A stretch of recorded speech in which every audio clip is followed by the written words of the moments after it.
Curry on your TL after the Clippers beat the Trailblazers 118-89 Thursday night in Portland. I am not in Portland. This was a beatdown from the jump, so I'm going to highlight an area of the floor that the Clippers hit tonight that they don't tap into as often as they used to. The mid-range. Only 7 teams make fewer non-paint twos than the Clippers this season, but only the Warriors and Spurs allow more mid-range field goals per game than the Trailblazers. Something had to give. Early in the first quarter, classic James Harden isolation. So here's what he sees. He's got a defender on ball, Toumani Camara. Shaedon Sharpe can't help off of Norman Powell in the near side corner. Everybody else has a foot in the paint. So Harden could drive into traffic, or he could do this. He's going to drive, step back into the mid-range where there's space, cap a 6-0 Clippers run. They led the entire way after that. Now, this is the second quarter. The Clippers led by as many as 21 points in the first half. James Harden gets into the paint off of an Ivica Zubac ball screen, but he doesn't like his options. He doesn't like Ivica Zubac in the paint, wrestling there. So what does he do? Get it to Norman Powell, who's being guarded by Anthony Simons, who I'm sure was an attack guy in this game.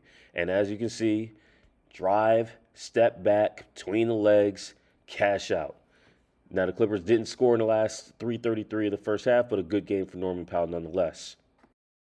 Now, the Clippers try and get into some zoom action.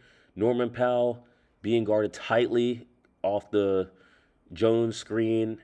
So instead of Zubac handing it off to him, he gets it to Derrick Jones Jr., who comes off of Zubac's screen, pulls up, hits that free throw line jumper. That's the first time Jones is credited with a mid-range field goal all season.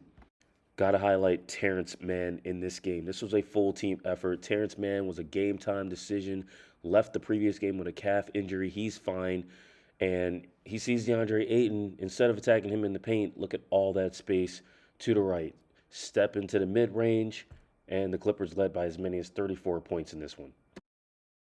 The Clippers made 7 of 12 mid-range field goals in Portland and shot 56.4% from the field overall, while holding Portland to only 37.4% from the field. The Blazers attempted almost as many mid-range field goals as the Clippers did, but they missed 8 out of their 11 non-paint twos.